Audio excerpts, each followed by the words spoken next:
Chapter 38. The Garden Diversion. Kara.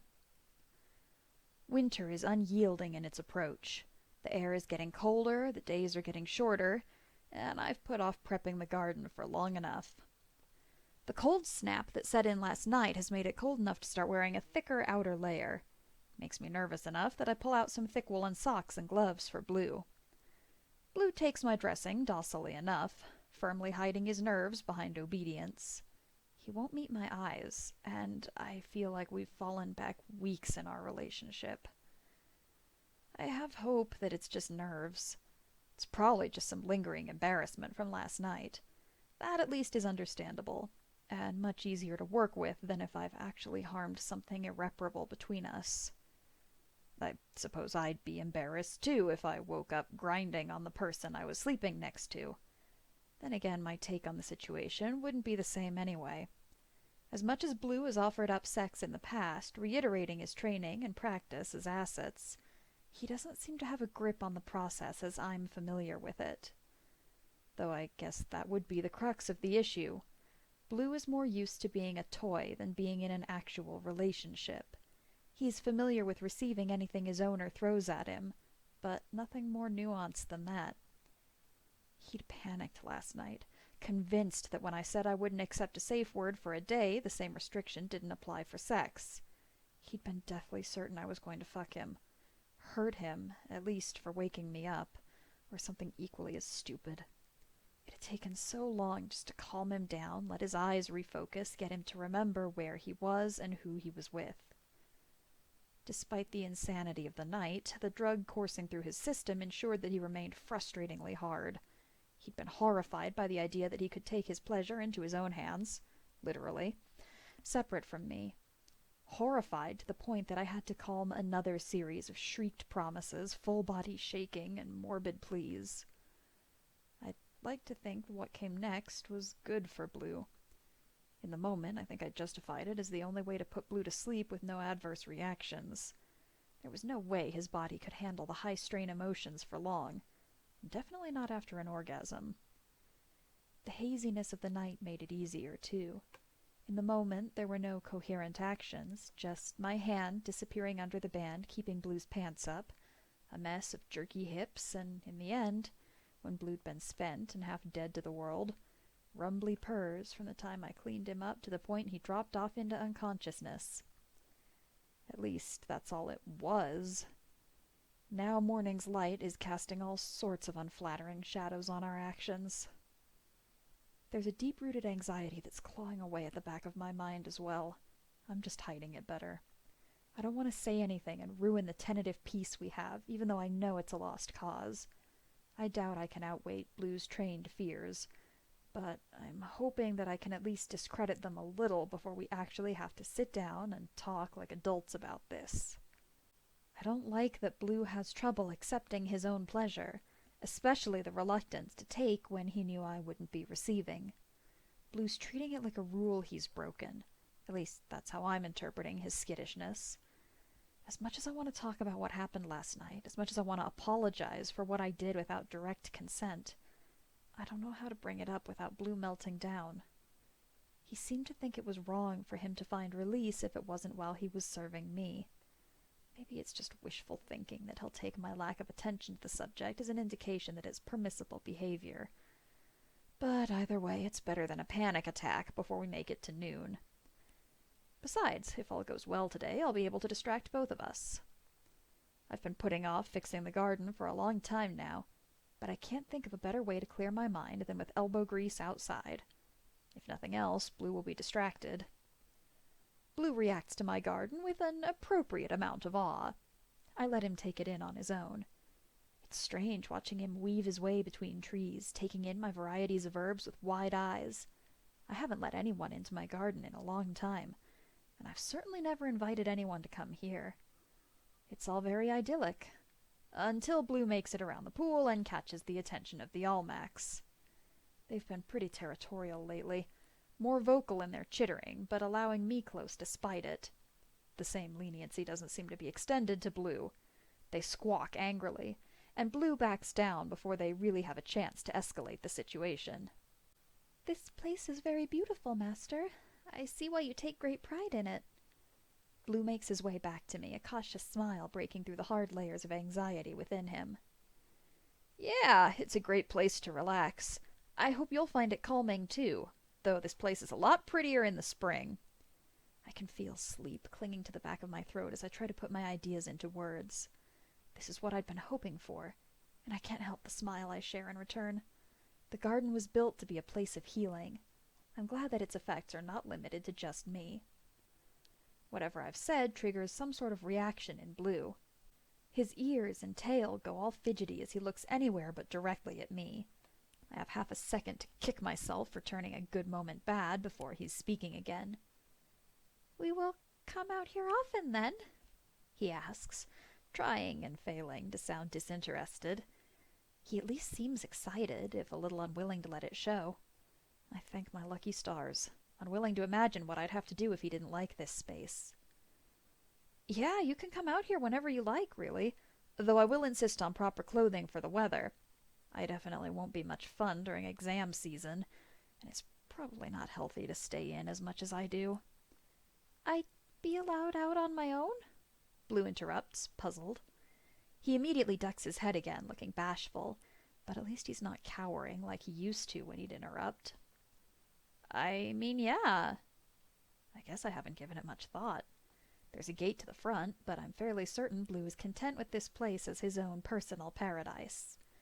His tail curls excitedly, and I can tell he's taking in the garden with new eyes, knowing he'll be able to come back to it.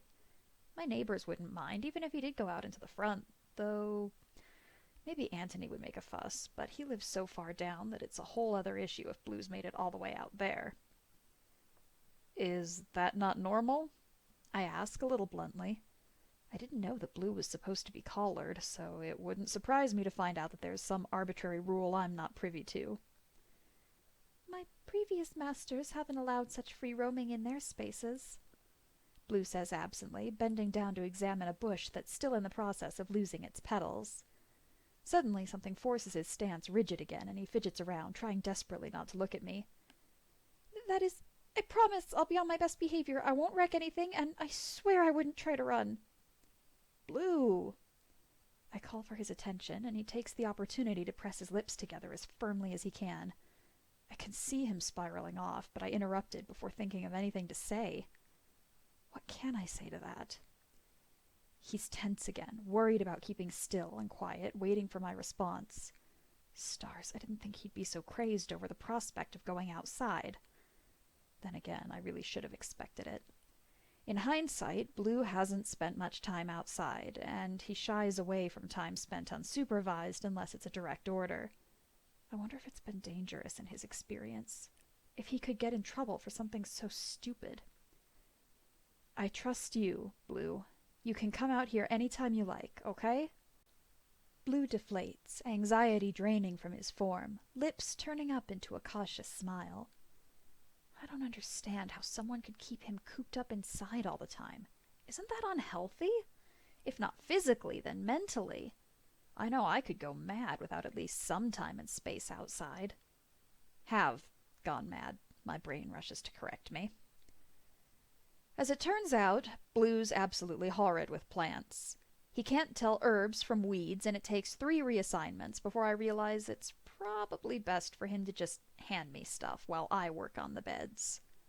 Our system works pretty well, and we settle into a nice rhythm before I send Blue for some mulch from the big bags that I picked up months ago. I'm so focused on the repetitive motions as I pull weeds and lay down the winter layer of fertilizer, I almost don't hear the yelp from the other side of the yard. I still might not have registered it without the resounding thump that followed it. I really should have expected it. The one thing I know for certain about my familiar is that he pushes himself too far, too quickly. I didn't need to take divination classes to foresee that Blue would try to move the entire mulch bag, rather than fill a planter and bring it over piecemeal. Unfortunately, when Blue's around, my brain tends to take a holiday. One of the Almacs has managed to get on top of the mulch pile, flapping its wings and cooing as though I might miss the giant mulch pile with my familiar underneath it. Blue, for his part, seems reasonably occupied trying to crawl out of the mess with just the one free hand he has. I know I shouldn't laugh, and knowing that may be the only reason that I don't. But it's hard to contain myself when I've been presented with such an incredible scene. Go on, shoo, get off of him, I intone gently, waving my hand until the stubborn Almac dismounts the pile. Blue's stopped his struggling under the weight, so it's not too much trouble to pull him up from the mess. I see the harvest is bountiful this year, I can't help but joke, watching the blush deepen and spread on Blue's face. Sorry. Blue's ears go low in a show of guilt.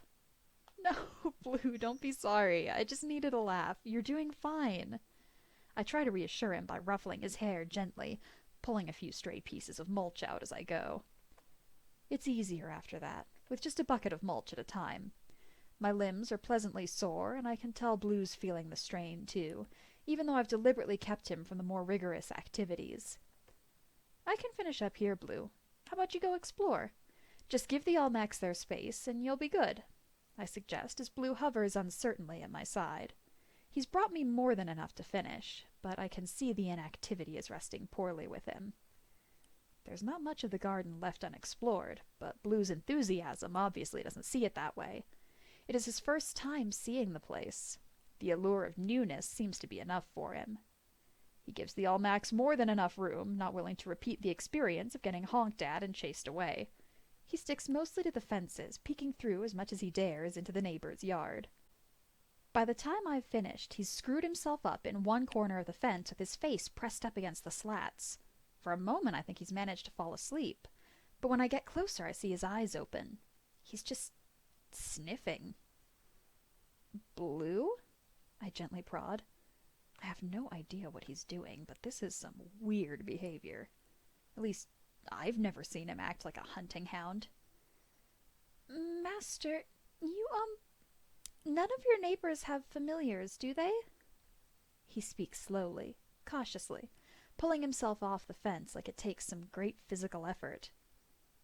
I don't think so. It's not something any of them have brought up, at least. I'm sure Jatsi wouldn't have been able to keep it to himself if anyone on the street had one. Not after all of them fawned over Blue when I went on my delivery route. Blue looks stricken, so whatever I've told him does not bode well. Then I should warn you. I think there might be some ferals in the area, he whispers cautiously, as though the ferals that he speaks of may be lurking nearby. I doubt that. Besides the Almacs as a brilliant new security system, I've never seen anyone else out here, so if they do come by, they definitely leave by morning. What do you mean? I ask, trying to understand. Blue's only brought ferals up once before, and I don't really know what they are. It's just, I'm catching scents, days to weeks old, but some pass through here. They may have been using your garden as a rest point. Blue hedges carefully, obviously uncomfortable with the idea. That's odd. Why would they do that? I press. I haven't found anything out of place or wrecked, and there's certainly nothing missing. Not that I keep much of value out here. Maybe for the food? A place to sleep for the night, perhaps, Blue suggests. That sounds less nefarious than what I was thinking. If all they need is some food and a place to sleep, it really doesn't sound that bad. I'd attributed most of the missing fruit to wild animals anyway, and I'm glad I wasn't that far off. Blue, what are ferals? I question him further. They don't seem too bad. I might have to make a point of leaving out something for them now in winter, but I'm not sure if I should encourage their presence if they're actually dangerous. Well, sometimes people turn out their familiars or pets when they aren't good. Just leave them behind or on the other side of town. He looks up at me and curls his tail around himself before admitting, Some run away from their homes. After a while, they just go mad. Something inside them just breaks. That sounds horrifying, I admit bluntly, but I wonder how true it is. Blue's never tried to run. It's listed in his file as a positive aspect of his disposition. He's never actually had a run-in with a feral, so I wonder where this information is coming from. I wonder how much of this is just stories he's been told. I can understand the drive to run away. Just from the stuff Blue's been willing to speak about, I don't understand how he hadn't made any sort of attempt in the past. Horror stories of roving bands of ferals might do something to discourage the instinct to run, knowing there'd be no safety even if you did get away. "It is," Blue responds quietly, something sounding very far away in his voice, until he comes back to himself with a physical jerk. "They move around a bit, stay away from the trappers." "Trappers?" I prompt, a little confused. "They go around if someone sees ferals in the area. In the best-case scenario, a trapper goes in and retrieves whatever's left. Doesn't matter how far gone they are, they'll sell them wholesale to a trainer who can fix the damage. Or at least put them down properly." He looks around, considering, trying to puzzle out something before he starts again. "Trappers wouldn't frequent a neighborhood like this without a special call. That's probably why they'd risk coming through here in the first place." He seems satisfied with his logic puzzle. It's probably more accurate than I'd like. I don't doubt that some of them would go mad. When you're cold, hungry, and desperate to survive, it's pretty easy to break. However, it's unlikely that all the runaways end up that way. It seems more likely that they're all just desperate and acting in their own best interest above anything else. It doesn't require any great leap in logic. It's just people trying to put distance between themselves and their abusers, trying not to get caught and sold back into the same system. "I'll keep an eye out, okay? But I really haven't seen anything out of the ordinary in the garden," I half-heartedly promise. Blue seems relieved by the words, at least, though he does spend an extra moment rubbing his neck along the patch of fence that has offended him. I can only assume he's putting down his scent to overlay the other smells. It's more likely that keeping an eye out will have me setting out food this winter than chasing ferals away, but I keep that to myself as I help Blue back inside. As much as I've tried to prepare him for the cold snap, the thick socks and mittens have only done so much, and his cheeks and nose are a winter-bitten red. Maybe I should have just wrapped him up in a bigger coat. He has enough trouble making his own body heat most of the time anyway. After a few minutes of trying to rub some warmth into his hands, I send him up for a bath, hoping he'll be able to leach heat from the water a little more easily. Once there's a natural pink in his face again, we settle into a nice routine. There's activity, but it's not overwhelming. I have homework, and Blue goes through his workbook at an impressive pace.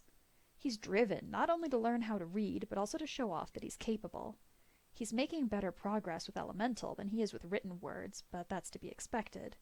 He's having to learn new rules, what the letters look like, and the sounds they make next to each other.